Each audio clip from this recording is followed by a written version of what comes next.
ঠিক আছে, সুদীপ্তদা স্টার্ট করি। হ্যাঁ, নিশ্চয়ই নিশ্চয়ই। গুড ইভিনিং সবাইকে। তো আজকের যে পডকাস্টটা সেটা আমরা আজকের করব কমার্সের ওপরে। মানে এতদিন বা জীবন জীবিকার বা বিপ্লবদা যেগুলো মেনলি করে সেটা হচ্ছে সায়েন্স বা অ্যাপ্লাইড সায়েন্স, মেডিকেল, এইসবের ওপরে। কিন্তু আমাদের সারা ভারতে সেদিকে কমার্সের স্টুডেন্ট প্রচুর, আর সেদিক থেকে দেখতে গেলে কমার্সের অপরচুনিটিও প্রচুর। সেই জন্য আমরা ভাবলাম যে তাহলে কমার্স নিয়ে একটু ভাবনা চিন্তা করা যাক।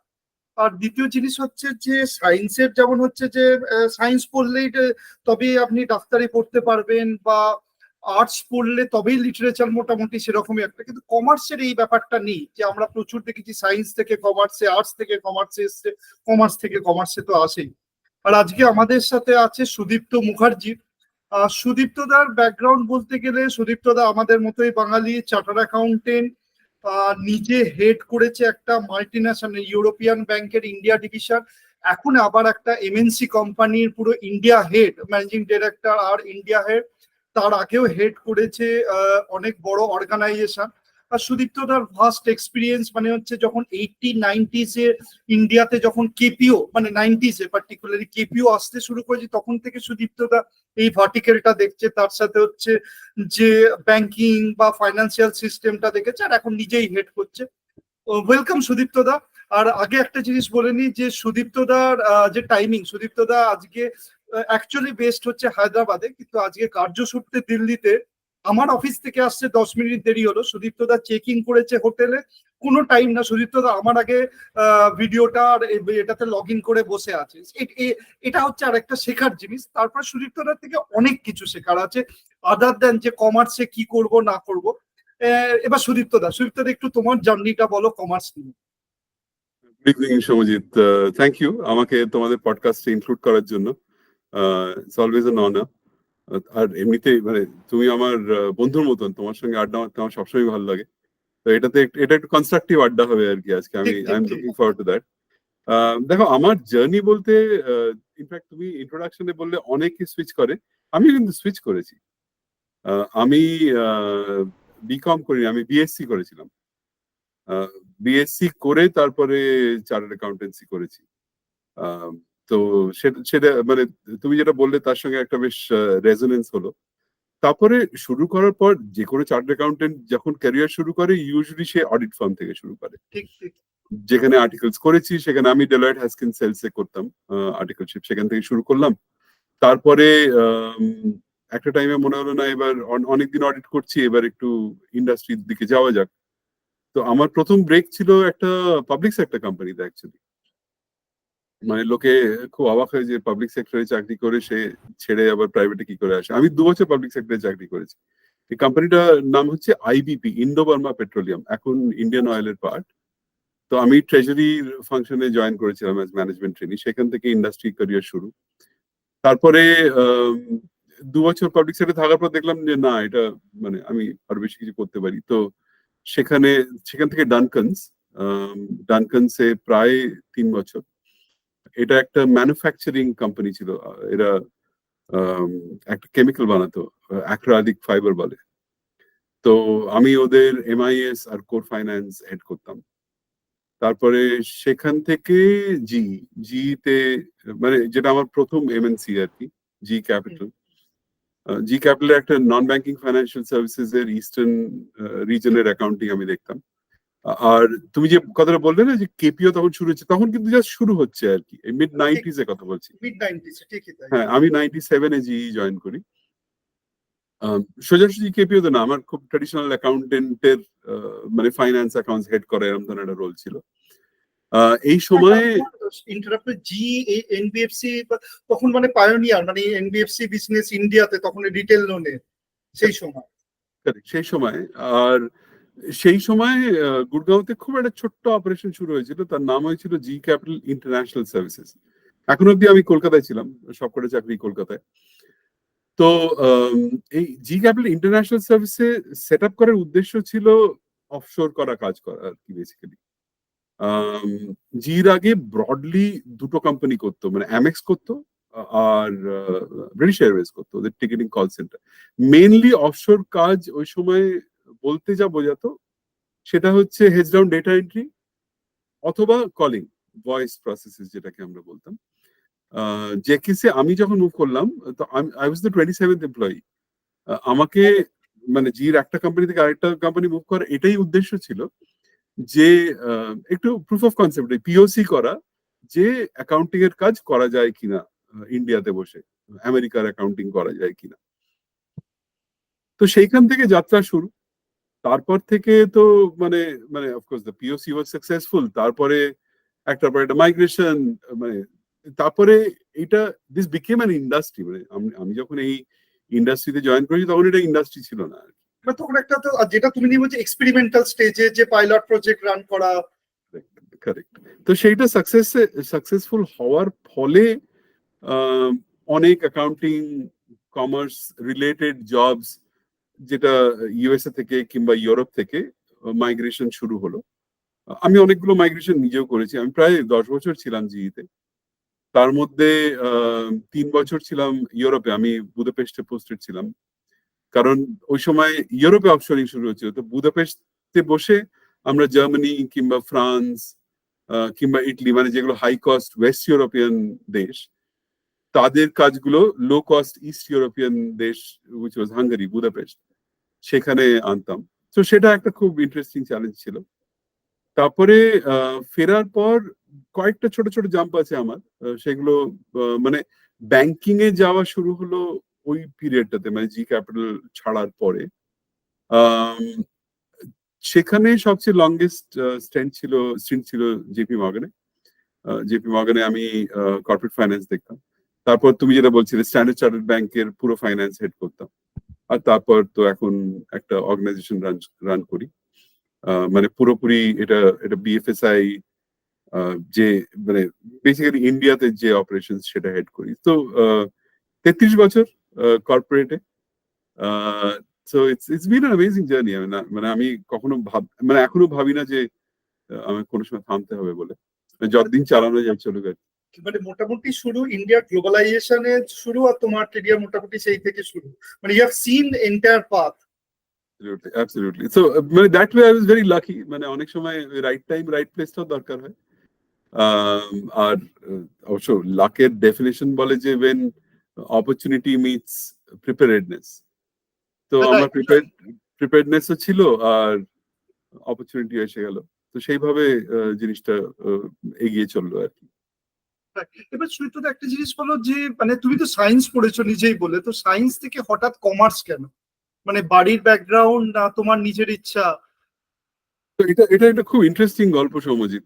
কারণ আমি সায়েন্স পড়েছি, তাও বটনি, জুলজি, কেমিস্ট্রি। মানে খুব ইচ্ছে ছিল ডাক্তার হব। হয়েছে, মানে খুব কাছাকাছি গিয়েছিলাম। মানে ওই সময় তো এত সিট থাকতো না আজকালকার দিনের মতন। তখন ওয়েস্ট বেঙ্গলে বোধহয় 950টা মতন সিট ছিল, 7টা মেডিকেল কলেজ ছিল। তো আমার র্যাঙ্ক ছিল 1076। ও মাই গুডনেস। হ্যাঁ, তো মানে হয়তো 2 নম্বর কি 3 নম্বরের জন্য হয়নি ওটা। ঠিক আছে, যেটা তো দেখো, আমার মনে হয় যেটা খুব ইম্পর্টেন্ট ছিল ওই জিনিসটা, কারণ খুব অল্প বয়সে আমি ডিসঅ্যাপয়েন্টমেন্ট কিভাবে হ্যান্ডেল করতে হয় সেটা শিখে গেছিলাম। মানে just difference between cup and sip বলতে পারো। একদম তাই, একদম তাই। তো দেখলাম যে হ্যাঁ, এটা তো হয়ে গেল, এবার নেক্সট কি করা যায়। তো তখন আমি বিএসসি ফার্স্ট ইয়ার, তারপর দেখলাম তাহলে বিএসসি এর উপর ফোকাস করি। বিএসসি তে থ্যাঙ্কফুলি পড়াশোনা করে একটু ফার্স্ট ক্লাস পেলাম।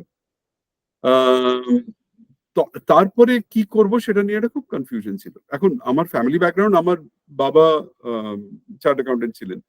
ইনফ্যাক্ট আমার বাবা 1952 চার্ট অ্যাকাউন্টেন্ট, যে ইয়ারে the Indian act, chart অ্যাকাউন্টেন্সির অ্যাক্টটা enacted হয়, বাবা সেই ইয়ার কোয়ালিফাই করে। আমার বড় দাদা আমার 8 বছর বড়, ও চার্ট অ্যাকাউন্টেন্ট। তো আমি মোটামুটি গ্রোয়িং আপ একটা জিনিস জানতাম যে কি হব সেটা হচ্ছে বেশি কি হব না, যে চার্ট অ্যাকাউন্টেন্ট হব না। আচ্ছা। হ্যাঁ, মানে দেখতাম এত পড়াশোনা করতে হয়, এত খাটনি, কে করবে আর কি এসব।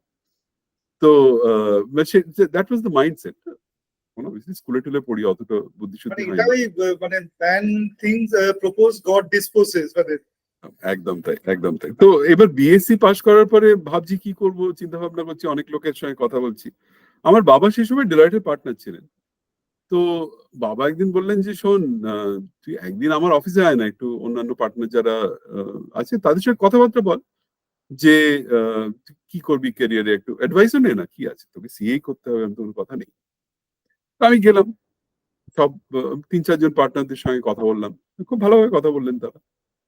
কিন্তু সবাই কমন থিম যেটা ছিল, সেটা সবাই বললেন যে তুমি আর যাই করো সিএটা করো না, কারণ তুমি বিএসসি তো করেছো, তার মধ্যেও তোমার অঙ্ক নেই, তো আর তুমি কমার্সে কিছুই জানো না, তো তুমি একেবারেই পারবে না।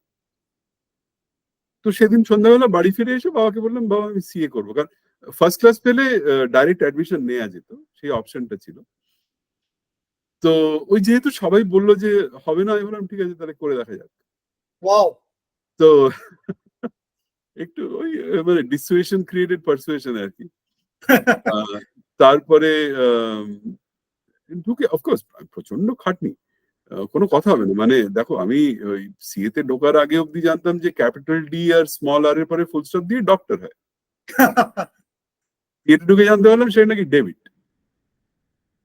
তো মানে ডেবিট ক্রেডিট কাকে বলে তাই জানতাম না। তো সেই মানে মানে সেই সিএ এখনো বলা হয় মানে যে one of the toughest exam, মানে আমরা আইআইটি বলি বা ইউপিএসসি বলি, সিএ ইজ নো লঙ্গার, মানে no way it is behind. আর তুমি নিজে সায়েন্স ব্যাকগ্রাউন্ড থেকে এসছো। তো হ্যাঁ, মানে এখনো প্রায় ওই 7-8% মতন পাস করে। একদমই তাই। আম, আমাদের সময়ও তাই ছিল, তো সেটা থ্যাঙ্কফুলি ইনস্টিটিউট সেই স্ট্যান্ডার্ডটাকে মেনটেন করেছে, which is a good thing. তো হ্যাঁ, মানে সেইখান থেকে মানে একেবারে যাকে বাংলায় বলে কেচি গন্ডুস করে পড়াশোনা করে, অনেক খাটনি, মানে প্রচুর প্রচুর এফার্ট। ইনফ্যাক্ট পাশ করার পরে বোধহয় 1-2 বছর পরে, আমি তখন একটা অন্য জায়গায় থাকতাম আর কি, মানে বিয়ের পর একদিন নিজের বাড়িতে এসেছি বাবা মার কাছে আর কি। তো মা একদিন আমাকে দেখালেন যে এই শোন এতগুলো খাতা ফাতা রয়েছে, এবার দেখ না এগুলো কি ফেলে দেবো নাকি। তো আমি দেখতে গিয়ে দেখি ওটা আমার মানে অ্যাকাউন্টেন্সি প্র্যাকটিসের খাতা আর কি, মানে এরকম তাবড়া একটা বড় চাঙ্ক হয়ে আছে, মানে আমি নিজেই দেখে ঘাবড়ে গেছিলাম যে এত পড়াশোনা আমি নিজে করেছি। হ্যাঁ, তো আমি বললাম হ্যাঁ ফেলে দাও বাবা, এগুলো আর রেখো না। তো আহ, সেই মানে সেই এফার্টটা অফকোর্স মানে সেটা বেসটাকে খুব স্ট্রং করে দিল। তারপর যাই হোক আমি এক চান্সে পাশ ফাশ করে গেলাম, সেগুলো হলো। আর তারপরে তো বললাম কিভাবে প্যান আউট করলো ক্যারিয়ার তারপরে। এবার সুদীপ তোর একটা জিনিস বলো, যে সিএ পার্টিকুলারলি যদি সায়েন্স হোক বা কমার্স হোক বা আর্টস হোক, একটা হচ্ছে সিএর এমন একটা ব্যাপার, কারণ যতদিন মানে বিজনেস থাকবে, অ্যাকাউন্টিং থাকবে, ততদিন অডিট বা তোমার অ্যাকাউন্টিং প্র্যাকটিস বা ট্যাক্স প্র্যাকটিস সিএ থাকবে। এবার অনেকেই হয়তো চায় যে নট নেই সায়েন্স পড়ছে, ইঞ্জিনিয়ারিং হয়তো চায় না, বা অনেকেই মানে এরকম কোনো স্বচ্ছ ধারণা নেই যে আমাকে কি করতে হবে, কিন্তু তারা চায় একটা হয়তো মেধাবী ছেলে, ভালো ছেলে, তারা হয়তো জানে না কিন্তু ইঞ্জিনিয়ারিং ও চায় না, তাদের পক্ষে হয়তো সিএটা, তাদেরকে কিভাবে মানে হয়তো অ্যাকাউন্টস মানে কমার্স হোক, সায়েন্স হোক বা আর্টস হোক, তাদেরকে তুমি কি বলবে যে কিভাবে সেটাকে স্টার্ট করবে? আমার আমার মনে হয় ফান্ডামেন্টালি একটু সেলফ অ্যাওয়ারনেসটা বিল্ড করা দরকার, যে আমি আহ, কি করতে চাই আর আমি কিসে ভালো, এই কম্বিনেশনটা যদি সে করতে পারে, এবং তার জন্য সে মানে সবসময় ইন্ট্রোস্পেকশন না, তার যারা আহ, যারা টিচার আছেন কি যারা মেন্টর আছেন তাদের সঙ্গে একবার কথাবার্তা বলে বুঝতে পারেন যে কোন ডিরেকশনটা আমার নেওয়া উচিত। আমার মনে হয় যখন শুরু করছি তখন এই অ্যাসেসমেন্ট যে আমি এটা এটাতে ভালো, আমি এটা করতে চাই, আমার করলে ভালো লাগবে, that's a good point to start. মানে এবার আমি যদি একেবারেই নাম্বার সহ্য না করতে পারি, আহ, তাহলে কিছু করার নেই। তাহলে তাহলে আমার অন্য কিছু করা উচিত। মানে আমি বলছি না যে সেটা খারাপ কি এমন কিছু, কিন্তু আমি যদি কমার্সে একটা ক্যারিয়ার বিল্ড করতে চাই তাহলে আমার fundamentally I have to be good with numbers, মানে এর কোনো এদিক ওদিক নেই। ঠিক ঠিক। আহ, আর প্লাস ধরো কমার্সের সঙ্গে আরেকটা যেটা আসে সেটা হচ্ছে যে কমার্শিয়াল ল আসে, তো মানে একটু বসে পড়াশোনা করা, একটু মাথায় রাখা জিনিসপত্র, সেগুলো খুব tax, important. Income tax, direct income tax, tax, indirect tax. Indirect direct taxes, তার জন্য একটু কোনো অপশন নেই, আমাকে পড়তে হবে, পড়ে বুঝতে হবে, আর একটু মনে রাখতে হবে, এইটা দরকার। তো এবার এই দুটো যদি আমার থাকে তাহলে আমি সিএ করতে পারি, cost accounting is a good option. Company secretaryship is a good option. In fact আজকাল যেটা হয়ে গেছে সেটা হচ্ছে যে আমি সিপিএও করতে পারি, যেটা ইউএস এর সিএর ইকুইভ্যালেন্ট, সেটা করতে পারি। সেটা অবশ্য একটু খরচ সাপেক্ষ কম্পেয়ার টু আমাদের ইন্ডিয়াতে চার্টার্ড অ্যাকাউন্টেন্সি। এছাড়া সিএফএ আছে, একটা খুব ভালো কোর্স। হ্যাঁ, সিমা আছে, যেটা cost and management accounting UK. আর থ্যাঙ্কফুলি সমুজ আজকাল এই যেটাকে আমরা বিপিও কেপিও বললাম, আজকে আমরা জিআইসি জিসিসি এই নামে ডাকি। এখানে ইনফ্যাক্ট বিকম করে আমি যদি একটা এমবিএ ফাইন্যান্স করতে পারি, তাহলেও কিন্তু তার প্রচুর অ্যাপ্লিকেবিলিটি আছে। আমি এটাতে আসবো সুদীপ্ত দা। দেখো, সিএ করলে তো অবভিয়াসলি তোমার পুরো দুনিয়াটা খুলে যাচ্ছে তোমার কাছে, ফাইন্যান্সের জন্য খুলে যাচ্ছে। এবার অনেক সময় হয়তো আমি কাউকে ছোট করে বলছি না, হয়তো ফাইনালটা হচ্ছে না, যে ইন্টারমিডিয়েট লেভেল এখন যে P1 P2 মোস্ট প্রবাবলি যেটা বলে, তাদেরও তো অপরচুনিটি আছে যে মানে obviously first attempt and first objective থাকা উচিত আমি সিএ কমপ্লিট করবো, আমার নামের আগে সিএটা লেখা, কোনো কারণে হচ্ছে না, তাদের ক্ষেত্রে তো অপরচুনিটিটা আছে। কারণ আর আমরা আগেই বললাম যে 8% পাস করে, তার মানে 92% করে না। এবং তারা কি করছে তাহলে? তাদের জন্য মানে সিএ ইন্টার ইকুইভ্যালেন্ট যারা, তাদের জন্য প্রচুর জবস আছে। ইনফ্যাক্ট অনেক সিএ ফার্মস তাদের হায়ার করে। তো অডিট একটা বিরাট ইন্ডাস্ট্রি সেখানে আছে।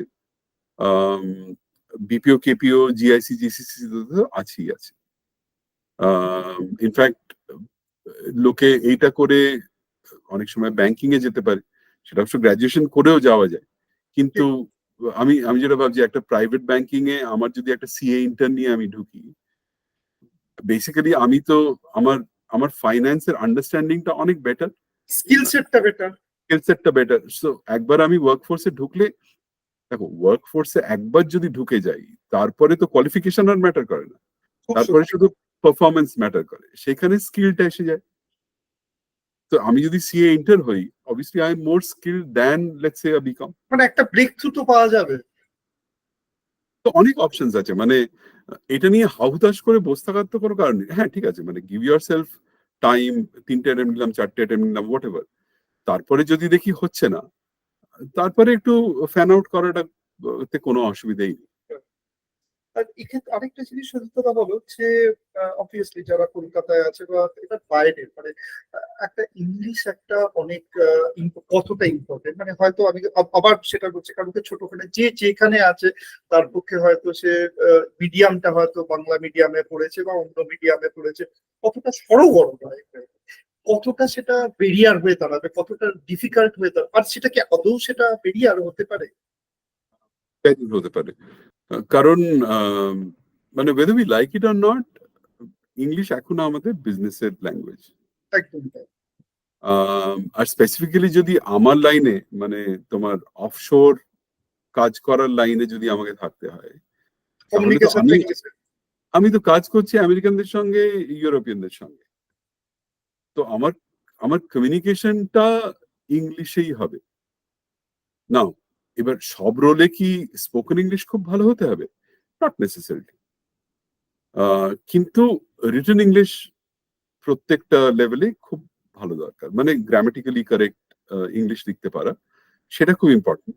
এবার আবার চলে যায় স্কিল সেটে। আমি ধরো একটা ব্রেক থ্রু পেলাম, এবার আমি যখন বিল্ড আপ করছি, তখন আমার ability to communicate, ability to engage with people, এইগুলো আবার খুব ইম্পর্টেন্ট হয়ে দাঁড়ায়। তার জন্য আবার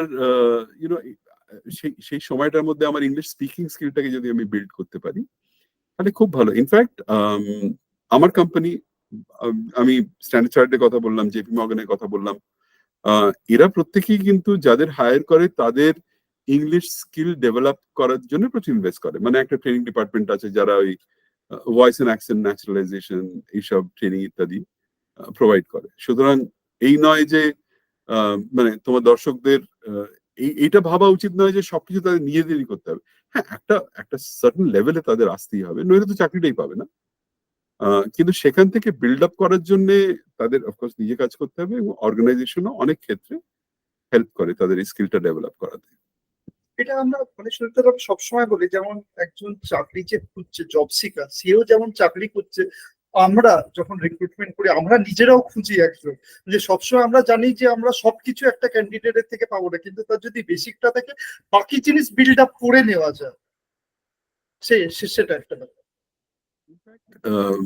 খুব ইন্টারেস্টিং। এই হায়দ্রাবাদে আমরা রিসেন্টলি একটা আম, আমরা বলছি বিএফএসআই কনসর্শিয়াম, আমরা একটা কনসর্শিয়াম সেট আপ করেছি, মানে আমরা যারা টপ বিএফএসআই কোম্পানি তাদের হেডরা কিংবা তাদের রিপ্রেজেন্টেটিভ নামিয়ে, এবং আমাদের প্রমুখ উদ্দেশ্য হচ্ছে একাডেমিয়ার সঙ্গে কাজ করা। কারণ আম, বেশিরভাগ ইঞ্জিনিয়ারিং কলেজ বলো কিংবা বি স্কুল বলো, একটা যখন তারা কর্পোরেটে আসছে একটা একটা গ্যাপ থাকছে আর কি। এবার থিওরিটিক্যাল নলেজ আর হচ্ছে তোমার রিয়েল লাইফের নলেজ। Correct, correct. আর আমরা যেটা নিয়ে চিন্তা ভাবনা করছি, আর খুব আর্লি স্টেজেস, মানে এই মাস দুয়েক আগে আমরা ফর্ম করেছি কনসোর্টিয়াম।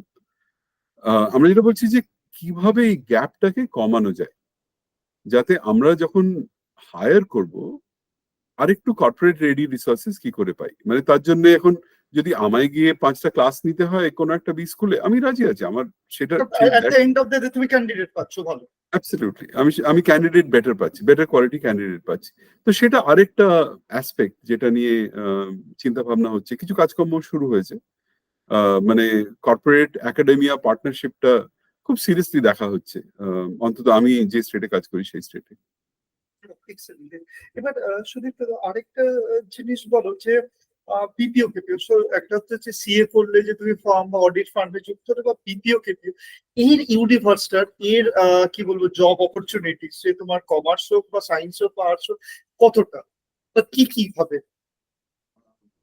দেখো, তুমি যদি অডিট ফার্মের কথা বলো, সেটা ওরা মানে সেটাতে you have to be from a commerce background.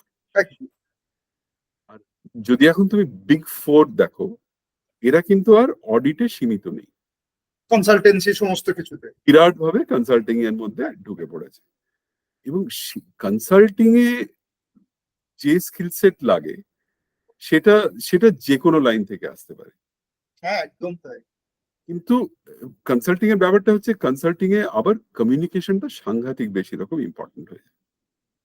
মানে আমি তো ব্যাক অফিসে বসে কারোর ব্যালেন্স শিট বানাচ্ছি না, রাইট। কিংবা কারোর ফাইন্যান্সিয়াল স্টেটমেন্ট অ্যানালিসিস করে দিচ্ছি না। আমাকে একটা আইডিয়া সেল করতে হচ্ছে, তার জন্য আমি পাওয়ার পয়েন্ট প্রেজেন্টেশন বানাবো, ক্লায়েন্টের সঙ্গে কথা বলতে আমাকে।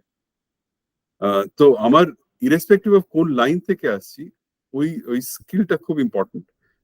অ্যানালিসিস করতে পারা, একটা প্রবলেম বুঝে প্রেজেন্টেশন। তার সলিউশন, তার প্রেজেন্টেশন, তার কমিউনিকেশন, তার ফলো আপ, এইগুলো খুব ইম্পর্টেন্ট হয়ে যায় কনসাল্টিং এ।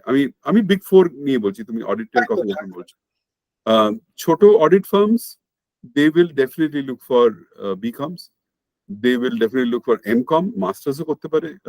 তাদের জন্য প্রচুর চাকরির অপরচুনিটিস আছে সেখানে। অফকোর্স সিএ কস্ট অ্যাকাউন্টেন্ট হলে তো চাকরি আছেই আছে সেখানে। বিপিও কেপিও তে যদি আসো, দেখো ওভার টাইম যেটা হয়েছে সেটা হচ্ছে যে হেডস ডাউন ডেটা এন্ট্রি কিংবা ভয়েস, এই দুটোরই সংখ্যা বিপিও কেপিও তে কমে গেছে। সেটা কি টেকনোলজির জন্য নাকি অন্য কোথাও চলে যাবে? অনেকখানি টেকনোলজির জন্য, অনেকখানি টেকনোলজির জন্য, specially heads down data entry. মানে আজকাল স্ক্যানিং, ওসিআর এটসেট্রা যে টেকনোলজি এসে গেছে, তাতে অনেক ক্ষেত্রে ডেটা এন্ট্রি করার দরকারই হচ্ছে। তো সেই জন্য সেটা টেকনোলজি অনেকখানি সেটাকে সরিয়ে দিয়েছে। ভয়েসও তুমি যদি দেখো, এআই অনেকখানি একটা ইম্প্যাক্ট আছে। যে আগে যেটা মানে তোমার কিছু হলেই তুমি একটা কল সেন্টারে ফোন করতে, যেটা যেটা করতে, আজকাল একটা হোয়াটসঅ্যাপে অনেক সময় তোমার প্রশ্নের উত্তর এসে যাচ্ছে। ঠিক। তো সেখানে আর্টিফিশিয়াল ইন্টেলিজেন্সের একটা রোল আছে। কিন্তু যেটা বেড়েছে তার ফলে, সেটা হচ্ছে অনেক হাই এন্ড ফাইন্যান্সিয়াল আর অ্যানালিটিক্যাল ওয়ার্ক অনেক বেড়েছে। যে কারণে বিএফএসআই সেক্টরটা খুব গ্রো করেছে বিপিও কেপিও জিআইসি জিসিসি ওয়ার্ল্ডটার মধ্যে। তো সেখানে কমার্স ব্যাকগ্রাউন্ড হলে পাক্কা অ্যাডভান্টেজ, কোনো কথা হবে না। কিন্তু তার মানে কি এই যে আমি সায়েন্সে আসতে পারি না? নিশ্চয়ই পারি। ইনফ্যাক্ট আমরা অনেক সময় রিক্রুট করি ইকোনমিক্স ব্যাকগ্রাউন্ড থেকে। কি Statistics. স্ট্যাটিস্টিক্স ব্যাকগ্রাউন্ড থেকে রিক্রুট করেছি আমরা। বাট তুমি যদি বলো প্রিডমিনেন্স, আমি বলবো 90-95% আমরা যে রিক্রুট করি তারা কমার্স ব্যাকগ্রাউন্ড থেকে আসে। আচ্ছা, এবার মানে বেসিক যদি ধরো সিএ করলো না, মানে বিকম করলো বা এমকম করলো, বিকম করে তো তার অপরচুনিটি আছে, এমকম করে আরো বেশি আছে। তো তার জন্য যে বিকম বা এমকম, তাদের জন্য মানে কি প্রিপারেশন? সিএর তো একটা স্কিল সেট যে রিগারিয়াস ট্রেনিং এর মধ্যে দিয়ে যাচ্ছে, কিন্তু শুধু বিকম এমকম তাদের কিভাবে অ্যাপ্রোচ করতে হবে জবটা, বা তাদের এক্সট্রা আর কি করা দরকার? একটা তো হচ্ছে কমিউনিকেশনটা ডেফিনেটলি।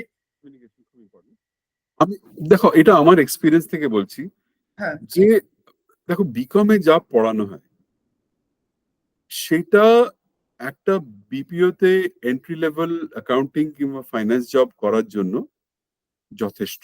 যদি আমার যথেষ্ট। হ্যাঁ, যদি সে আমার নিজে যদি পড়ে, বলছো বলছি সে নিজে যদি সেটা ঠিক মতো পড়ে বিকমের কারিকুলাম। সেটাতেই আসছি, কারণ আমার এক্সপিরিয়েন্স, আর এটা একটা সত্যিকারের গল্প।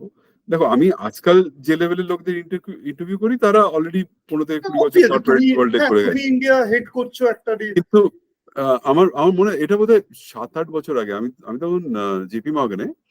তো আমার আমার আমার টিমের একজন ম্যানেজারের একটা এন্ট্রি লেভেল ক্যান্ডিডেটকে ইন্টারভিউ করার, কিন্তু সেদিন অ্যাক্সিডেন্ট হয়। তো আমাকে এইচআর থেকে ফোন করেছে, তাহলে কি আমরা ইন্টারভিউ ক্যান্সেল করে দেওয়া? না, ক্যান্সেল করি না, আমি নিচ্ছি ইন্টারভিউ।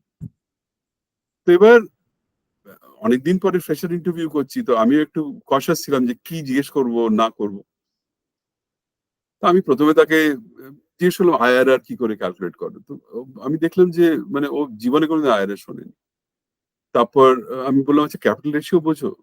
তো বললো মানে ও বুঝতেই পারছে না যে কি এগুলো, বিকম পাস কিন্তু। তো তারপরে আমি বললাম যে আচ্ছা ঠিক আছে, তুমি আমাকে ওই 3টে গোল্ডেন রুল বলো অ্যাকাউন্টিং এর। বললো গোল্ডেন রুল? কম্পাস। হ্যাঁ। তো এখন মুশকিল হচ্ছে ওই ছাপ্পা মারলে তো হবে না, কনসেপ্ট গুলোকে খুব স্ট্রংলি ক্লিয়ার করতে হবে। কারণ এটা এটা জাস্ট একটা এক্সাম্পল, আমি বলছি না যে যত বিকম না আছে না, তারা থাকে না। এটা এটা জাস্ট একটা sample point, and it's not representative sample, আমি সেটাও বলছি। কিন্তু সে তো বিকম পাস করেছে, কি করে করেছে আমি জানি না, আমি জানতেও চাই না। কিন্তু ঘটনা হচ্ছে যে সে অ্যাকাউন্টিং এর একদম মানে যেটা গোড়াপত্তন যা দিয়ে হয় মানে 11-12 কমার্স করলে জানা যায়, বা ফার্স্ট ইয়ারে তো, ফার্স্ট ইয়ারে 11-12 জানা দরকার। সেটা সে জানে না। তো আমার যেটা কমিউনিকেশন, তো ঠিক আছে কমিউনিকেশন দরকার, কিন্তু আমার বেসিক্স গুলো খুব স্ট্রং হতে হবে। দেখো ইন্টারভিউতে আমরা এমন কিছু মানে আমি নাসার ইন্টারভিউতে নিচ্ছি না, একদম তাই। আমি একটা সাধারণ অ্যাকাউন্টিং ফাইন্যান্স অ্যানালাইজ করতে হবে এরকম ধরনের একটা রোলের জন্য নিচ্ছি। হয়তো একটা ব্যাংক রিকনসিলিয়েশন করতে দিতে পারি তাকে টেস্টে, হয়তো 4-5টা থিওরি কোয়েশ্চেন জিজ্ঞেস করতে পারি, একটা কেস স্টাডি দিতে পারি সিম্পল অ্যাকাউন্টিং এর উপর। এখন এর এর বেশি কমপ্লিকেটেড আমরা করবো না, কারণ তোমার আর্লিয়ার পয়েন্টটা ছিল যে যেরকম ক্যান্ডিডেটরা চাকরি খুঁজছে তেমনি কর্পোরেটরাও ক্যান্ডিডেট খুঁজছে। তো আমরা এত একটা হাই বার সেট করলে তো কেউ আসতে পারবে না। সো আমরাও চাই যে যেটুকু যে স্কিল সেটটা দরকার সেই স্কিল সেটের ভালো লোকজন পাই, কিন্তু সেইটাও যদি না থাকে তখন রিক্রুটমেন্ট করা খুব মানে মুশকিল হয়ে যায়। সুদীপ্ত, আমি তোমায় ইন্টারাপ্ট করছি, মানে তুমি মানে আমি নিজেও সেটা খুব মানি, যে যতটা ভাবি জব মার্কেট কিছু নেই, কিছু কোথাও কোনো চাকরি নেই, মানে যে হাইফাই তার তো ছেড়ে দাও, ততটা খারাপ তো নয়। মানে আমরা উল্টে যে কিন্তু ভালো ক্যান্ডিডেট পাই না এন্ট্রি লেভেলে। একেবারেই তাই। ইনফ্যাক্ট তুমি তো গ্লোবাল ইকোনমিক্স ভালো বোঝো। দেখো যখনই কোনো একটা হাই কস্ট ইকোনমিতে স্লো ডাউন হয়, একটা লো কস্ট ইকোনমি বুম করে। এক্সেলেন্স। কারণ কারণ যারা অনেকদিন ধরে ভাবছিল যে না না ইন্ডিয়াতে অফশোর করব, তাদের উপর এমন কস্ট প্রেশার, তারা তো তাদের আর উপায় নেই। তো মানে লাস্ট রিসর্ট হচ্ছে তাহলে চলো ইন্ডিয়াতে একটা অফিস সেট আপ করি। অফিস সেট আপ করা মানে কিছু নয়, 500 থেকে 1000 চাকরি তো সেখানেই ক্রিয়েট হয়ে গেল। আর যদি ইকোনমি ভালো করে তাহলে তো এমনি জব রিকোয়ারমেন্ট বাড়ে। তখন বিজনেস গ্রো করছে, আমাদের এখানে আরো বেশি বেশি মানে আমি দেখেছি যখন ইকোনমি ভালো করে তখন ভ্যালু অ্যাডেড কাজ একটু বেশি আসে। আচ্ছা, মানে রাইট, একটু বেশি কমপ্লেক্স রাইট, রোল রাইট, গুলো। রাইট। যখন একটু স্লো ডাউন হয় তখন মোটামুটি মাস রিকোয়ারমেন্টটা একটু বাড়ে। That's very excellent, excellent. সেটা খুব ভালো বলে, মানে যে গ্রাজুয়েট বলো বা এমকম বলো, তাদের রিকোয়ারমেন্টটা তো থাকেই সেই জিনিসটা। হ্যাঁ, না এন্ট্রি লেভেলে তো আমরা তার বেশি কিছু দেখছি না। হয় হ্যাঁ, বিকম দেখছি, নয় ধরো মানে depending on the process complexity হয়তো কোনো টিয়ার 3 বি স্কুলের এমবিএ দেখছি।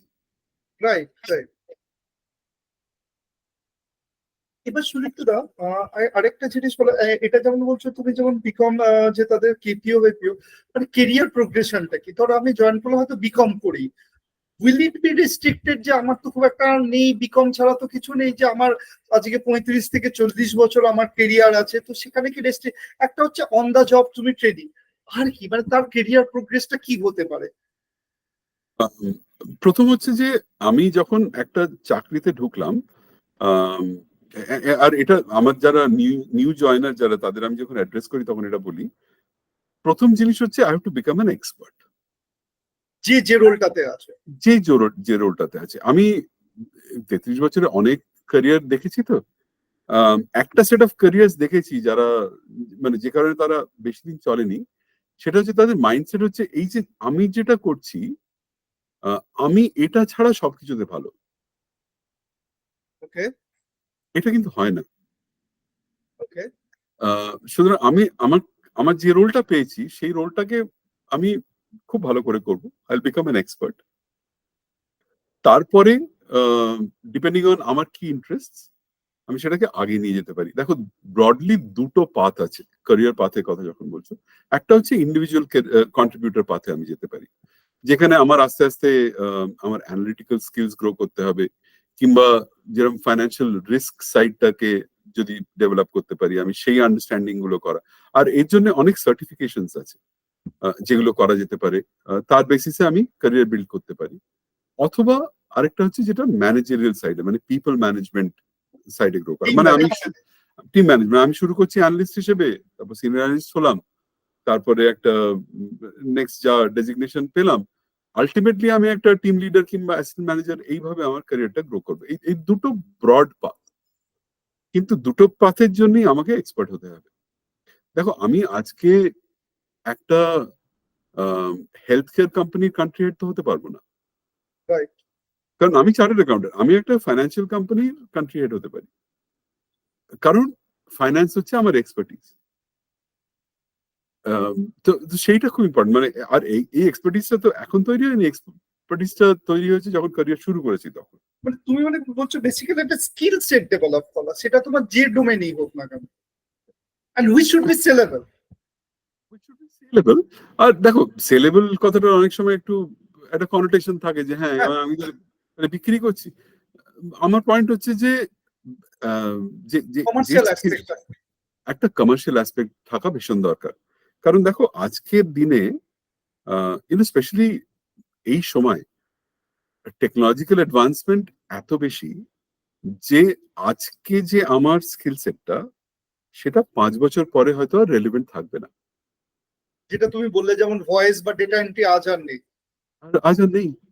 আম, তো এবার আমি যখন ওয়ার্ক ফোর্সে এসে গেছি, তখন আমার চোখ কান খোলা রাখা, আমার নেটওয়ার্কটাকে ইউজ করা, বোঝা যে কোন স্কিল সেটটা আমি এবার বিল্ড করব।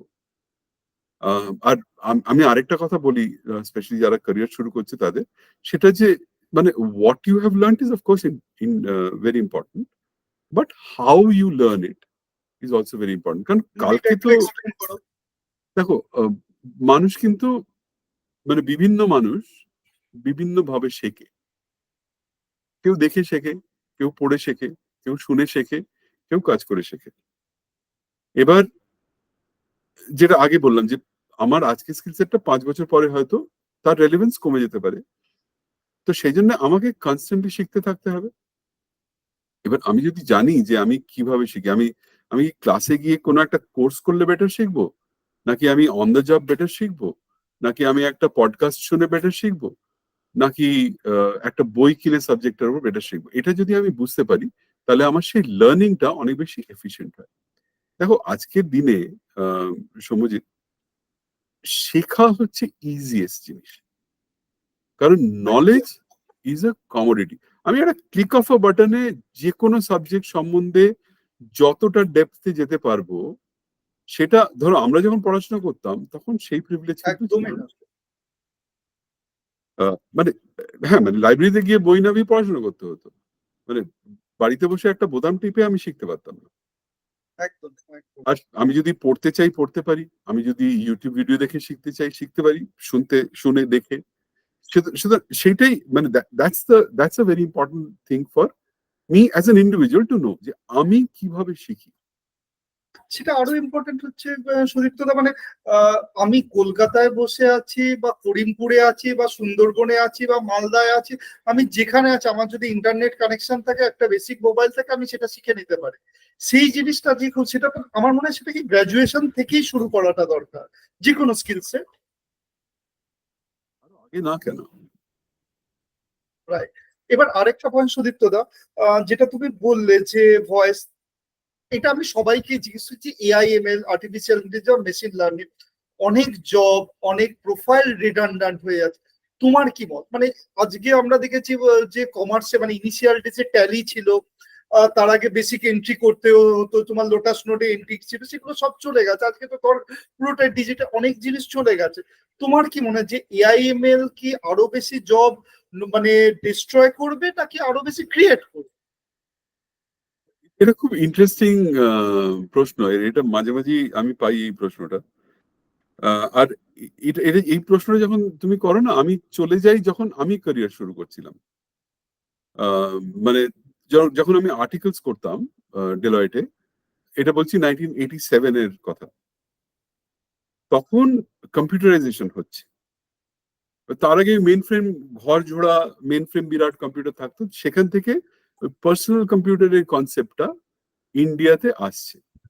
সেই সময় পশ্চিমবঙ্গে কোন সরকার ছিল তুমি জানো? অবশ্যই।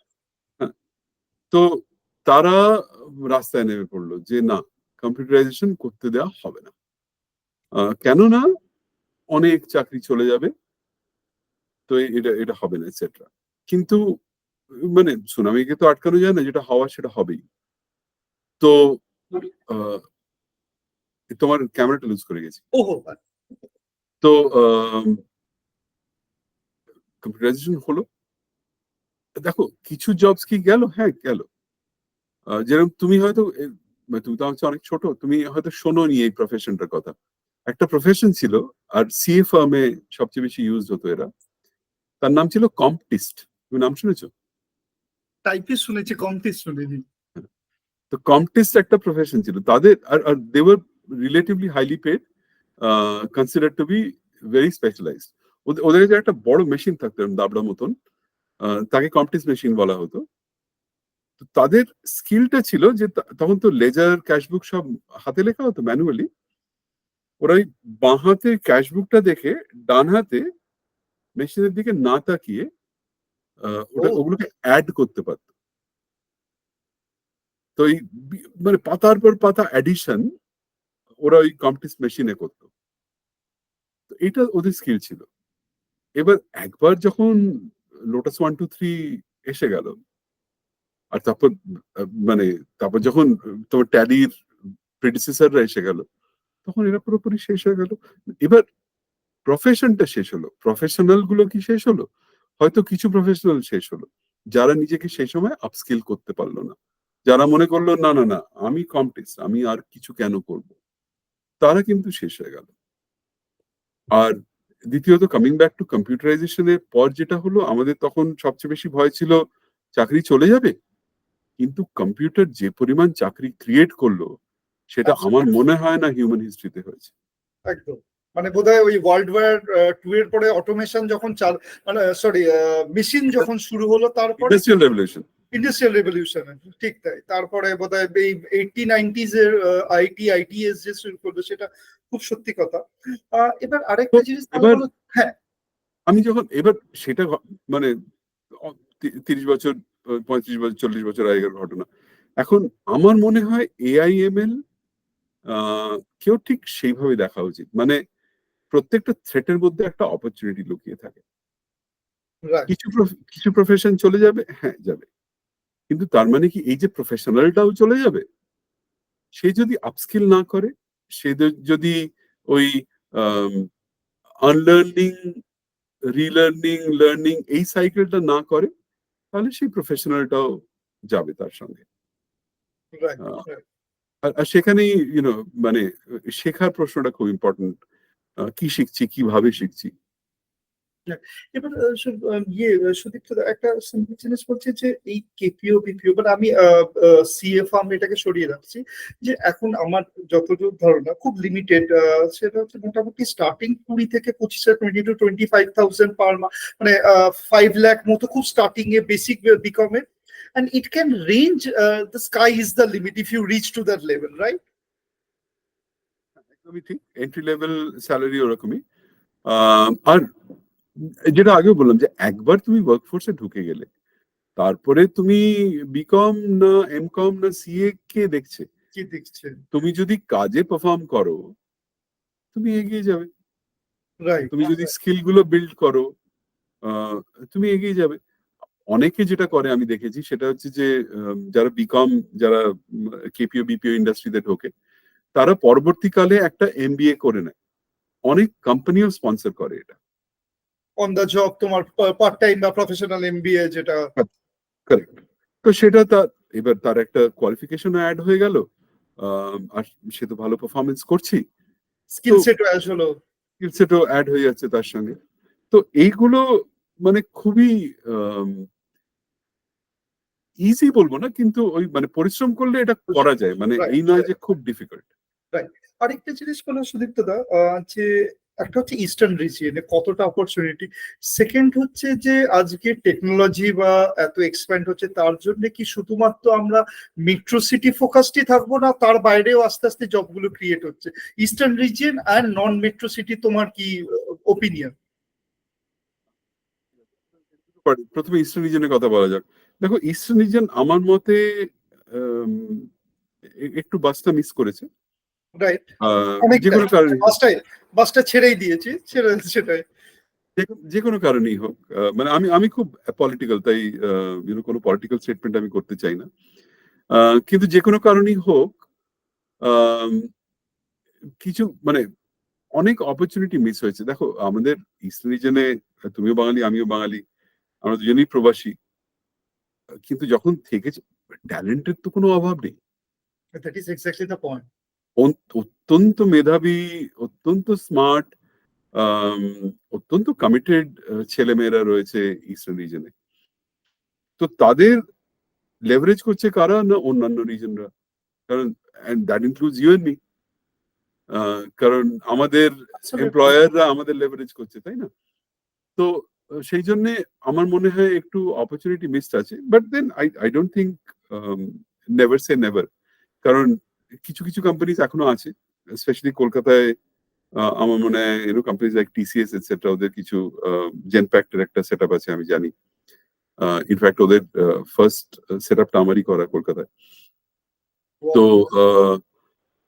সেগুলো এখনো আছে, আনফর্চুনেটলি খুব একটা গ্রো করেনি। তো সেটা মানে ইটস অ্যান অপরচুনিটি লস। কিন্তু সব কি শেষ হয়ে গেছে? না, আমার মনে হয় যে উম, যদি ঠিক মতন একটা পলিটিক্যাল এনভায়রনমেন্ট, একটা একাডেমিক এনভায়রনমেন্ট তৈরি হয়, তাহলে আমার মনে হয় অনেক অর্গানাইজেশন দেখবে towards the eastern part of the country to set up shops like ours. আর সেটা আমার view on the eastern part. কিছু পার্ট আস্তে আস্তে বেটার করছে, যেরকম ওড়িশা রিসেন্টলি খুব ইনভেস্ট করছে, খুব চেষ্টা করছে ইন্ডাস্ট্রি আনার, টু লার্জ এক্সটেন্ট সাকসেসফুল হচ্ছে। বেঙ্গলের একটু করা উচিত তার সঙ্গে। বেঙ্গলের থেকে যদি খারাপ করছে সেটা হচ্ছে বিহার। তো আর এটাতে তুমি, সরি একটু ইন্টারাপ্ট করবে, মানে তুমি এখনো যে মানে বেঙ্গলি, বা আমি শুধু বাংলা বলে বলছি না, মানে বাংলাতে যারা থাকে, তারা বাঙালি হোক বা যাদের, তো এখনো সেটা স্কিল সেট বা তোমার মেধা এখনো তোমার মনে, আমি তো দেখছি সেটা আছে, যে সত্যি ভালো। 100% আছে, 100% আছে। কারণ আমার আমার মনে হয় যে আমাদের আহ, যে যে বেসিক এডুকেশন সিস্টেমটা, সেটা এখনো, এনভায়রনমেন্টটা এখনো অনেক ভালো। আমাদের বাবা মারা খুব বেশি ফোকাস করে যে আমরা লেখাপড়া করি, আমরা শিখি, এক এক সময় হয়তো একটু বেশি করে ফেলে, হুম হুম কিন্তু কিন্তু সেই ফোকাসটা আছে যেটা স্পেশালি যদি আমি নর্থ আর ওয়েস্টের সঙ্গে কম্পেয়ার করি, ওখানে কিন্তু অতটা নেই। আবার তুই যদি দক্ষিণ ভারতে আসো তাহলে খুব সাংঘাতিক ফোকাস, ঠিক ঠিক এডুকেশনের ইম্পর্টেন্সটা খুব বেশি আর কি। আর অফকোর্স আমি খুব জেনারেলাইজ করছি এগুলো। না ডেফিনেটলি তো আমার মনে হয় সেই যে কারণে আমরা এত মেধাবী ছেলেপিলে পাই এখনো ইস্ট রিজন থেকে, আমরা অনেক হায়ার করি ইস্ট রিজন থেকে। বাঙালি তো করি, ওড়িয়া করি, অ্যাসামিস করি, নর্থ ইস্ট থেকে করি। ওয়াও আহ, তো আহ, হ্যাঁ মানে সেটা তো আছে। আর আর যেটা সেটা আমার, হ্যাঁ, সেটা সেটা কন্টিনিউ করাটা খুব ইম্পর্টেন্ট। মানে সব এডুকেশন এমন একটা জায়গা না যেখানে পলিটিক্স একদম ঢোকা উচিত না। একদম একদম। তো কিন্তু আনফর্চুনেটলি তা হয় যদিও। একদম একদম সেটাতে। তো সেটা খুব এনকারেজ, মানে সেই জন্যই এই পডকাস্ট করার জন্য দু তিনটে জিনিস। একটা হচ্ছে অনেক সময় আমরাও যেটা দেখেছি যে ভালো ছেলে তোমার মতো লোক মানে ভালো করছে বেরিয়ে গেছে, মানে কলকাতায় যারা আছে হয়তো, আমি বলছি না যে একেবারে, কিন্তু অনেক সময় যে প্রপার গাইডেন্স বা তোমার পাশের বাড়ির লোক সে যদি দেখে তার থেকে সেটা সেটা হয় না। কিন্তু আজ যে টেকনোলজির যুগে তুমি হায়দ্রাবাদে বসে এখন দিল্লিতে বসে কলকাতার ছেলেদের বলছে, এই জন্যই পডকাস্টটা। আর সেকেন্ড জিনিস যেটা তুমি বলছো যে এখনো অ্যাটলিস্ট ঠিক আছে অনেকগুলো জিনিস নাকি তার মধ্যেও যেটা আছে যে বেসিক মাইন্ডসেটটা বা ফ্রেমওয়ার্কটা আছে, সেটা যদি একটা প্রপার গাইডেন্স একটা যদি চ্যানেলাইজ করা যায় সেই এনার্জিটাকে, ডেফিনেটলি মানে না হবার তো কিছু নেই। আর যেখানে তোমার মতো লোক, যে তুমি আজ 30-35 বছর ধরে ইন্ডাস্ট্রি দেখেছো, বিভিন্ন ডিভিশন আছে, কান্ট্রি হেড, তোমার মতো লোক যখন বলছে মানে কিছুটা ফুল কনফিডেন্স নিয়ে, এখানে কোনো ইমোশনের জায়গা নেই, এর চেয়ে বড় এনকারেজমেন্ট কি হতে পারে? 100% আমার মনে হয় এখনো প্রচুর ট্যালেন্ট আছে। আর দেখো আমার আমার যেটা মনে হয় যে আমাদের and, you know, যেহেতু তুমি আমি দুজনই পশ্চিমবঙ্গ থেকে, একটা ওভার টাইম একটা কি বলবো, একটু ভিকটিম মেন্টালিটি খানিকটা হয়তো এসেছে, সিনিসিজম, কিছুটা সিনিসিজম। সিনিসিজম এসছে, কিন্তু আমার মতে সেটার কোনো জায়গা নেই। কারণ একটু অ্যাকাউন্টেবিলিটিও নিতে হবে, কারণ আমি একদম, আমি আমার ক্যারিয়ারের জন্য একমাত্র আমি দায়ী। আমি এনভায়রনমেন্টকে ব্লেম করে আমার কি পাবো? হ্যাঁ করতে পারি খুব আমার সত্যি নিজের কথা। স্যাটিসফ্যাকশন, কিন্তু কি হবে মানে আলটিমেটলি টু হোয়াট এন্ড, মানে সেটা খুব তুমি যে ইম্পর্টেন্ট একটা তুমি জিনিস। যেখান থেকে মানে যে পিরিয়ড, যে টার্বুলেন্ট পিরিয়ড পশ্চিমবঙ্গে, যে সেখান থেকে এসছো পরেরটা থেকে, সেখান থেকে তুমি এখানে পৌঁছেছো। আমি আমি যখন যখন সিএ করছি, ধরো 87 থেকে 90 আমি সিএ করেছি, তখন দিনে 12 ঘন্টা লোডশেডিং ওয়াজ দ্য নর্ম। এবার ধরো যখন আর্টিকেলস করে লোকটা, সে সকাল 6টায় বেরোচ্ছে, কোথাও একটা টিউশন করলো, তারপর সেখান থেকে অফিস গেল, সারাদিন সে 8-9 ঘন্টা অফিস করলো, অডিট ফডিট করলো, তারপরে আরেকটা কোথাও একটা টিউশন করে বাড়ি ফিরলো ধরো রাত 10টা। এবার খাওয়া দাওয়া করে তখন পড়তে বসতে হবে। 10টা থেকে ধরো 2টো পড়াশুনো করে 4-5 ঘন্টা ঘুমিয়ে আবার পরের দিনের রুটিন আর কি। এই হচ্ছে লাইফ 3 বছরে। এবার এই বাল্ক যখন আমি বাড়িতে রয়েছি, তখন তো কারেন্ট নেই, ওটা হ্যারিকেন জ্বলছে, একটা হাত পাখা রয়েছে মাঝে মাঝে ইউজ করছি। আর আহ, গরমকাল ধরো মে মাসে আমাদের পরীক্ষা হতো, মার্চ এপ্রিলে পড়াশোনা করছি। এবার আমার তো দুটো অপশন, একটা হচ্ছে যে না কারেন্ট নেই পড়তে পারবো না, আরেকটা ছেড়ে হচ্ছে দিই। না এটা করতে হবে। হ্যাঁ, তো সেই সেই ব্যাপারটাই। আর ওই মানে সার্কামস্ট্যান্সেস তখন অ্যাডভার্স ছিল, এখনো অ্যাডভার্স, খালি ফর্মটা চেঞ্জ হয়। ফর্মটা চেঞ্জ হয়েছে অ্যাবসলিউটলি। তো আর ধরো, আর ওই অ্যাডভার্সিটিটা তুমি আমি বুঝি, অন্যান্য জায়গায় কি ফর্মে অ্যাডভার্সিটি আছে আমরা জানি না। রাইট আহ, রাইট। মানে এটা ভাবা যে আর কোথাও কোনো অ্যাডভার্সিটি নেই, সেটা তো ঠিক না। It's right. জাস্ট যে আমি জানি না, আমি শুধু আমার অ্যাডভার্সিটিটা বুঝি, কিন্তু তার মধ্যে দিয়েই তো করতে হবে না। এখানে সুদীপ্ত দা, তোমার একটা খুব ভালো এক্সাম্পল আমরা শুনেছিলাম যে একজন সাউথ ইন্ডিয়ান মানে নডিং হিজ হেড, মানে সেখান থেকে যেটা, সেটা মানে ভেরি ইন্সপায়ারিং, সেটা যদি তুমি একটু শেয়ার করো। ওটা অ্যাকচুয়ালি আমার কাছেও খুব ইন্সপায়ারিং। তো ওটা আমি আসলে এখন হায়দ্রাবাদে গত 5 বছর আছি। 99 থেকে 2002 আমি হায়দ্রাবাদে ছিলাম, তখন জ্যাকিস মানে জি ক্যাপিটাল ইন্টারন্যাশনাল সার্ভিসে চাকরি করি। তো আমার ডিপার্টমেন্টের ছেলে ছিল আনন্দ বলে, ওকে আমি চাইছিলাম ইউএসএ তে একটা প্রজেক্টে অ্যাজ মানে ও যেন লিড করে সেটাতে। আর আমার বস একেবারেই মানে সেটা চাইছিল না। আর ওর ওর পয়েন্টটা ছিল যে আনন্দ কাজে খুব ভালো, কিন্তু ও যখন কমিউনিকেট করে, যখন কথা বলে, তখন এরম ভাবে একটা ঘাড় নাড়ে। টিপিক্যাল সাউথ হ্যাঁ না, ইন্ডিয়ানদের হ্যাঁ না না জানি না। হ্যাঁ না না কিছু বুঝতে পারবে না, যখন এমনিও কথা বলছে তখন ঘাড় নাড়ছে। তো আমাকে আমার বস বলল, তুই পাগল হয়ে গেছিস, মানে ও আমেরিকায় গিয়ে তো পাগল হয়ে যাবে রে, আমেরিকানরা, ক্লায়েন্টরা তো মানে মাথা খারাপ হয়ে যাবে, তুই পাঠাস না ওকে। তো আমি অনেকক্ষণ লড়লাম। তো ফাইনালি আমার বসও দেখলো যে না, নাচরবান্দা টাইপের লোক। তো ও বললো যে ঠিক আছে, ও যদি ঘাড় নাড়া বন্ধ করে তাহলে I'll sign up for this, তাহলে then I'll agree. এখন আমি বসের সঙ্গে তো লড়ে এসেছি, এবার কিছু একটা করতে হবে। এবার এই কনভারসেশনটা কারোর সঙ্গে করা খুব ইজি নয় আর কি, মানে খুব পার্সোনাল ব্যাপার একটা। খুব পার্সোনাল। আর সাউথ ইন্ডিয়ান কালচারে ওটা খুব নর্মাল একটা জিনিস। হ্যাঁ, ওর তো কোনো দোষ নেই, মানে ওর রকম, মানে ইজ ভেরি ফাইন। আর ও প্রায় 28-30 বছর বয়স, ততদিন ধরে ওটা করে এসছে। এবার আমি বললাম ঠিক আছে, let me take the bull by the horn. তো ওকে আমি বললাম, শোন, তোর সঙ্গে কথা আছে। তো একটা ঘরে গেলাম। তো আমি আবার অনেকক্ষণ একটা খুব বড় একটা ভূমিকা করে আস্তে আস্তে, যাতে ওকে ওর ওর সাইডটা মানে একটু সেন্সিটিভ ভাবে আমি ফাইনালি টপিকটা ব্রিং করলাম। তো ওকে বলার পর না, ও খানিকক্ষণ চুপ হয়ে গেল, চুপ হয়ে আমার দিকে তাকিয়ে থাকলো খানিকক্ষণ। আমি ভালো, এবার তো বোধহয় একটা ইমোশনাল ব্রেকডাউন হবে, কিছু একটা হবে। তো আমার আমার সোজা আমার চোখের দিকে তাকিয়ে বললো, শরীর তো এত সময় লাগাচ্ছ কেন তুমি এটা বলতে? I get it, you want me to stop nodding, right? আমি বললাম, Anand, I mean I do understand you been doing this for a very long period of time. It's not easy. You know, আমি আমি তখন almost মানে ব্যাকফুটে চলে গেছি, defend করার চেষ্টা করছি। ইউ ওয়ন্ট বিলিভ সৌম্যজিৎ, ও 2 সপ্তাহের মধ্যে না ঘাড় নাড়া বন্ধ করে দিল একদম। মানে আমার অসুবিধা হতো ওর সঙ্গে কথা বলতে। তুমি তো ওকে অন্য ভাবেছেন। হ্যাঁ, আমি তো অন্যভাবে চিনি, আর আমার সঙ্গে প্রায় 2-3 বছর চাকরি করছে ও। আর আনবিলিভেবল। তারপর আমি আমার বসকে গিয়ে বললাম যে দেখো, ওর সঙ্গে একবার কথা বলো তুমি। Nothing is impossible, right? I set my mind to it, nothing is impossible for the human mind. আর মানে to complete the story, he hit the ball out of the park. গেল প্রজেক্টটা, মানে that was one of our most successful projects. Wow, মানে that's inspiration. মানে ওই রকম একটা জিনিস সে যখন 2 সপ্তাহ, মানে নট 2 মান্থস পারে, মানে ফার্স্ট হচ্ছে নিজেকে অ্যাকসেপ্ট করা, মানে ও নিজে অ্যাকসেপ্ট করলো যে না না, এই লোকটা ঠিক বলছে, ভুল বলছে না, আমাকে অ্যাটাক করতে যাচ্ছে না, he wants me to do well.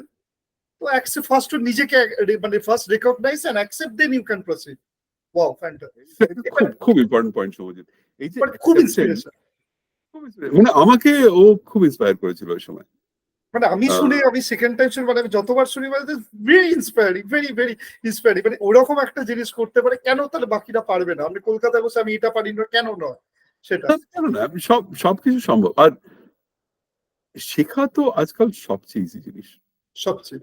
এবার সুদীপ্ত একটু পার্সোনাল, মানে তোমার 30-35 ইয়ার্স এক্সপিরিয়েন্স, মানে তোমার আজকে পেছন ফিরে তাকালে তোমার প্রফেশনাল লাইফ বা তোমার যে কি বলবো, যে এই কেরিয়ার, মানে how it has saved yourself, মানে as a person Sudipta Mukherjee কিরম ভাবে চেঞ্জ? বা আজকের দিনে ছেলেমেয়েরা যেমন ভাবে যে ঠিক আছে মিলিনিয়ানের চিন্তা ভাবনা, তাদের জন্য তুমি কি বলবে? যে স্টার্টিং বলো বা একটা কেরিয়ারে হয়তো ইনিশিয়ালসে 5-10 বছর হয়, তাদের জন্য কি বলবে তোমার নিজের লার্নিং থেকে, পার্সোনাল প্লাস প্রফেশনাল যে অ্যাডভাইস?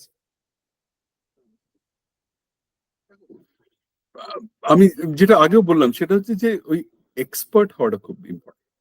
মানে লোকে তোমায় চিনবে যে তুমি এই 3-4টে জিনিস তুমি দারুণ পারো। মানে সরি, এটা একটা হচ্ছে ছোট জিনিস বলছি, মানে তুমি যদি অফিসের চা বানাও, যে জাস্ট চা বানাও, লোকে যদি চায়ের দরকার পড়ে তোমাকে দেবে, যে ওকে একটু পাঠাও, ওকে 1 কাপ চা দিতে হবে। That is who an expert is. তো ওই মানে প্রথম 4-5 বছরে এক্সপার্ট হয়ে যাওয়াটা ভীষণ ইম্পর্টেন্ট। আর শুধু তাই না, একটু প্রজেকশন আছে, মানে লোকে তোমায় চিনবে। যে কারণে আমার সেকেন্ড যে অ্যাডভাইস ক্যারিয়ার বিল্ড যারা করছে, সেটা হচ্ছে যে নেটওয়ার্ক করো। লোকের সঙ্গে কথা বলো, লোককে চেনো। আম, কিছু ক্যারিয়ার গাইড স্ল্যাশ মেন্টর থাকা খুব ইম্পর্টেন্ট। তাদের তুমি সিলেক্ট করো, মানে কোনো অসুবিধা নেই। ইনফ্যাক্ট তোমাকে আরেকটা গল্প বলি, এটা হচ্ছে মানে আমি যখন জেপি মর্গান জয়েন করেছিলাম আমি তখন সিনিয়র ভাইস প্রেসিডেন্ট হিসেবে জয়েন করেছিলাম। তো এবার আমি জয়েন করেছি একটা অন্য ব্যাংক থেকে, এইচএসবিসি থেকে। আমি ফার্স্ট 2-3 সপ্তাহ দেখলাম যে আলাদা পৃথিবী। তা আমি আমার বসের কাছে গেলাম, আমি বললাম যে আমাকে 3 মাসের জন্য একটা মেন্টর দাও, who will teach me what is right and wrong in JP Morgan.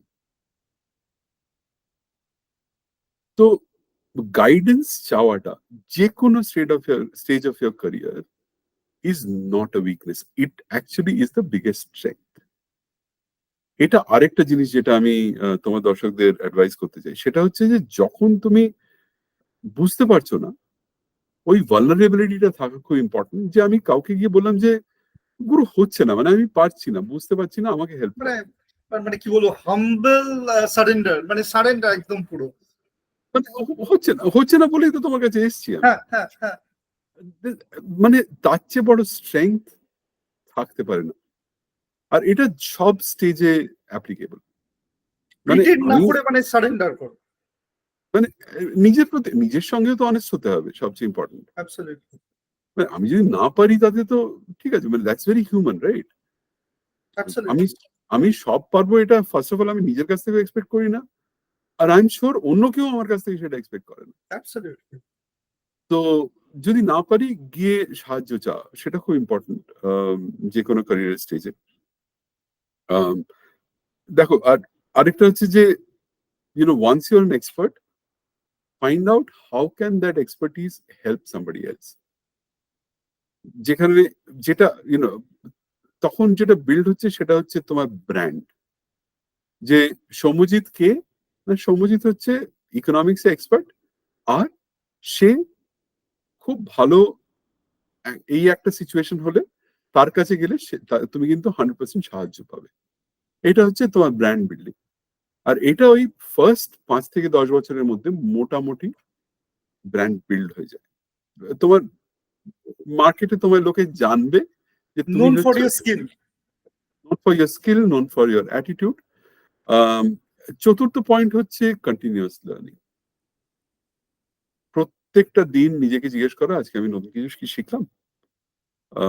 সেই আনসারটা যদি না হয়, অনেক মানে পরপর অনেক দিন ধরে যদি না হয়, তাহলে I need to do something. মানে এটা সুদীপ্ত, আমি একটা জিনিস মানে আমার পার্সোনাল জিনিস সেটা আমি সবসময় মনে করি, যে জবে তোমার স্পাইনে ব্যথা হচ্ছে না, মানে তোমার সিভারিং ব্যথা হচ্ছে, ওদের সিভারিং হচ্ছে না, মানে ভালনারেবল মনে হচ্ছে না, ভয় পাচ্ছ না, সে জবটা ছাড়া দরকার। তার মানে তুমি খুব রিডান্ডেন্ট মানে একটা মোনোটোনিয়াস জবে ঢুকে গেছো, মানে যে জবটা মনে হচ্ছে এটা তো পারছি না, আমি জানি না, তাহলে মানে সেটাতেই নতুন কিছু শেখা। একদম টোটালি এগ্রি। মানে কমফর্ট জোনে বেশি দিন থাকার মধ্যে কোনো মজা নেই। একদম। এবার সুদীপ্ত, ডিফারেন্ট অ্যাঙ্গেল তোমার দুটো খুব মানে ইন্টারেস্টিং আর respect you a lot for. একটা হচ্ছে গান। তুমি মানে আজকে সবাই আমরা যে খুব বাঙালিদের সেটা যেটা তুমি বললে যে সব বাবা মা যেহেতু পড়াশোনা করুক, আজকে গান গাইবে কেন, ক্রিকেট খেলবে কেন, ফুটবল খেলবে কেন, এটা করবে কেন। তুমি আজকে একটা কান্ট্রি হেড, একটা সিও, মানে জাস্ট মানে ভিজুয়ালাইজ করার চেষ্টা করে সবাই, একটা কান্ট্রি হেড, একটা মাল্টি ন্যাশনাল, মানে সে আজকে কিন্তু রেগুলার অফিসের একটা গ্যাদারিং বলো, গান গায় খুব স্পন্টেনিয়াসলি, অনলাইনে গান গাইছে। মানে এটা তোমাকে কিভাবে স্ট্রেস বাস করতে হবে, কি এটা সুদীপ্ত? একটা কথা আমি সবসময় বলি যে তুমি তোমার প্রফেশনালি সাকসেসফুল হতে গেলে তোমায় প্যাশনেট হতে হবে অ্যাবাউট ইউর প্রফেশন। মানে you have to love what you do, নইলে কিন্তু তোমার 100%-এর বেশি দেওয়া খুব মুশকিল। আর আরেকটা যেটা বলি যে it's very important to have one more passion outside your work. কারণ দেখো আমাদের কাজগুলো তো খুব ইজি নয়, মানে একটু তার টাইম কমিটমেন্ট আছে, স্ট্রেস আছে, ডিসিশন মেকিং এর প্রেশার আছে। পরের দিকে ওটাই ম্যাক্সিমাম, মানে ডিসিশন মেকিং। এগুলো চলতেই থাকবে। এবার এইগুলো যদি আমি ক্যারি ফরওয়ার্ড করি তাহলে খুব মুশকিল, তাহলে কিন্তু বেশি চাপ হয়ে যাবে। গানটা আমার ক্ষেত্রে ওই ওই চাপটাকে রিলিজ করে, ওই প্রেসার কুকারের ভাল্বটা খুলে দিলে যা হয় সেই এফেক্টটা দেয় আর কি। যে কারণে আমি গানের ব্যাপারে খুব প্যাশনেট। আর দেখো, আমি আমি কোনোদিন শিখিনি গান। সেটার জন্য আমি পুরোপুরি আমার জিন্সের কাছে কৃতজ্ঞ, যে ওই ট্যালেন্টটা আমি জন্মসূত্রে পেয়েছিলাম। হ্যাঁ, কিন্তু আমার ক্রেডিট হচ্ছে আমি কোনোদিন সেটাকে ছেড়ে দিইনি, সেটাকে চালিয়ে গেছি। আহ, আর হ্যাঁ, মানে এখন টেকনোলজি আসার পরে অনলাইন গান করতে পারি, অনলাইন অন্যান্য মানে ভালো অনলাইন সিঙ্গার। মানে একজন তোমার মানে পার্টনার, সে হয়তো ইউএসএ তে বসে, একজন তুমি এখানে, আরেকজন অন্য, তিনজনে হয়তো গান গাইছো একসাথে। আমরা কোলাবোরেট করতে পারি একসঙ্গে। তো এটা এটা খুব স্যাটিসফাইং। মানে আমি টিপিক্যালি উইকেন্ডে 3-4 ঘন্টা মোটামুটি ডেডিকেট করি ওয়াও। এটা গানের জন্য। এটা আমার মি টাইম। মানে আমার বউও জানে, আমার মেয়েরা জানে যে এই সময় ওকে ছেড়ে দাও একটু, মানে ও যা করছে। বাকিটা সবারই, মানে ফ্যামিলি টাইম বলো। আর Absolutely, but knowing you, you are absolutely a family person, I very am much family person. I am একেবারে, মানে আমি খুব হোম বডি আর কি, ইংরেজি একদম যাকে বলে। একদম হ্যাঁ। একদম সেটা। মানে এবার এই নয় যে পার্টি করছি কি না সবসময়। না, একদমই তাই, একদমই। সেকেন্ড হচ্ছে সুস্থতার সোসাইটি, মানে তোমার তুমি এত কিছু করো সেটা, মানে এটা নিয়ে একটু বলো। আর তার সাথে একটা বলো কি, আমাকে কি একটা খুব সিনিয়র লেভেলে যেতে হবে সোসাইটির জন্য, নাকি যে হয়তো এন্ট্রি লেভেলেও কিছু। এবার এই যে তোমার সোসাইটি অনেক কিছু, মানে ব্লাইন্ড স্কুলে যাচ্ছ বা এইগুলো নিয়ে সুদীপ্তদা কিছু বল। এটা এটা আসলে আমার আমার এই CSR, corporate social responsibility exposure হয়েছিল জিতে থাকতে। আহ, আর আর তখন আমি তো এত সিনিয়র, তখন বোধহয় আমি অ্যাসিস্ট্যান্ট ম্যানেজার এরকম কিছু একটা ছিলাম। কিন্তু একবার যখন আমি উম, মানে সমাজের ওই স্ট্রাটাটার সঙ্গে সময় কাটালাম, আমার একটা রিয়েলাইজেশন হলো যে, মানে আমি নিজেকে প্রমিস করলাম যে আমি আর কিছু নিয়ে কমপ্লেন করব না। কারণ আমার এত কিছু আছে যে, মানে ইন ইন কম্প্যারিজন, যে আমার কমপ্লেন করার কোনো রাইট নেই। মানে আমরা যে কতটা প্রিভিলেজ সেটা আমরা বুঝতে পারি না।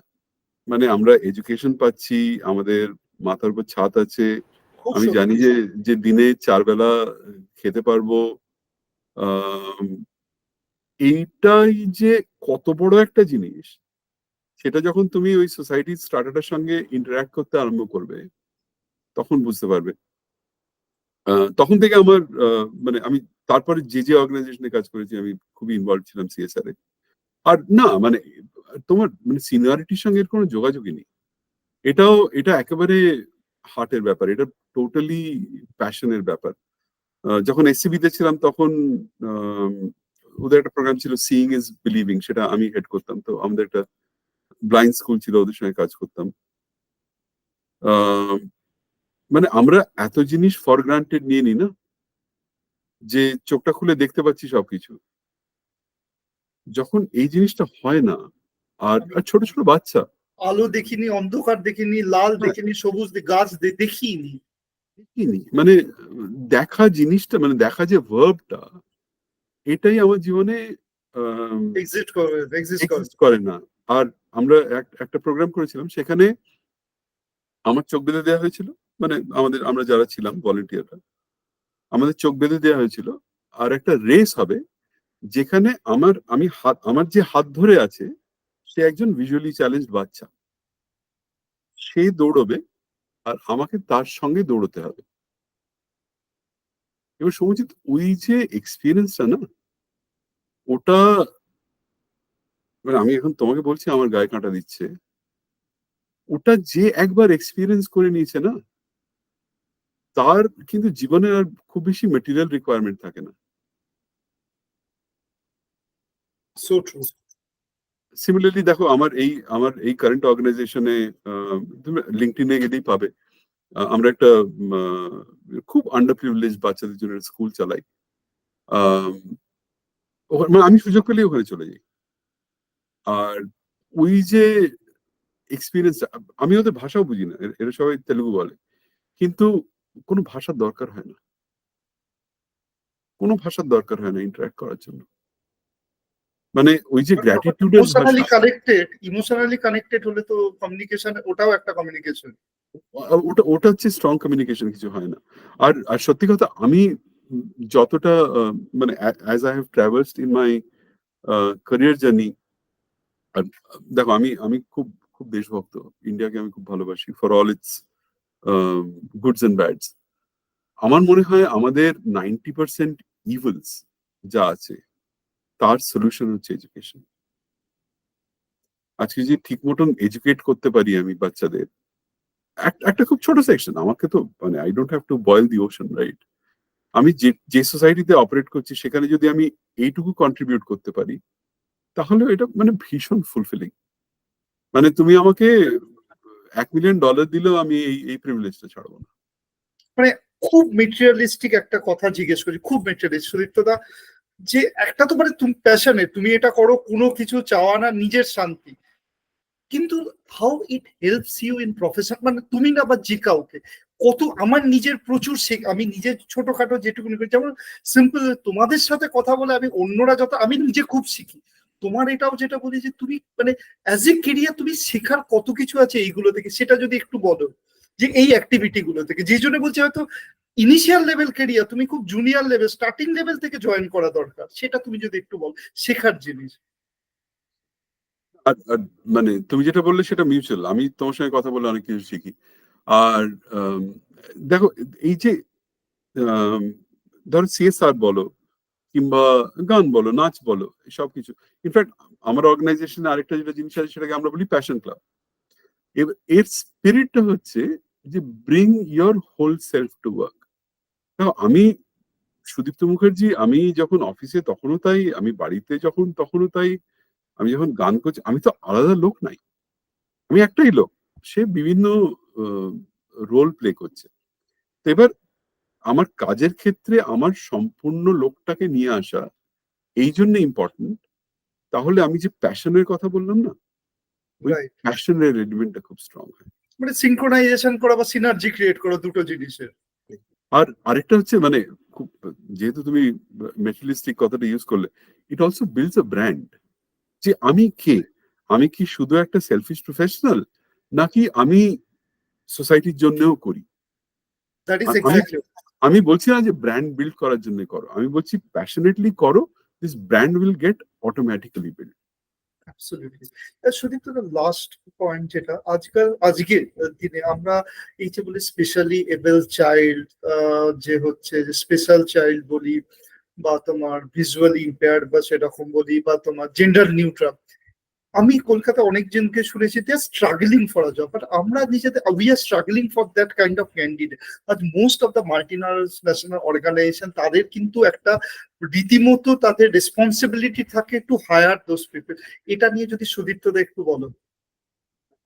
মানে সত্যি কথা, আমরা যখন হায়ার করতে যাই ফর, ধরো পিডাব্লিউডি কিংবা হিয়ারিং ইম্পেয়ার্ড,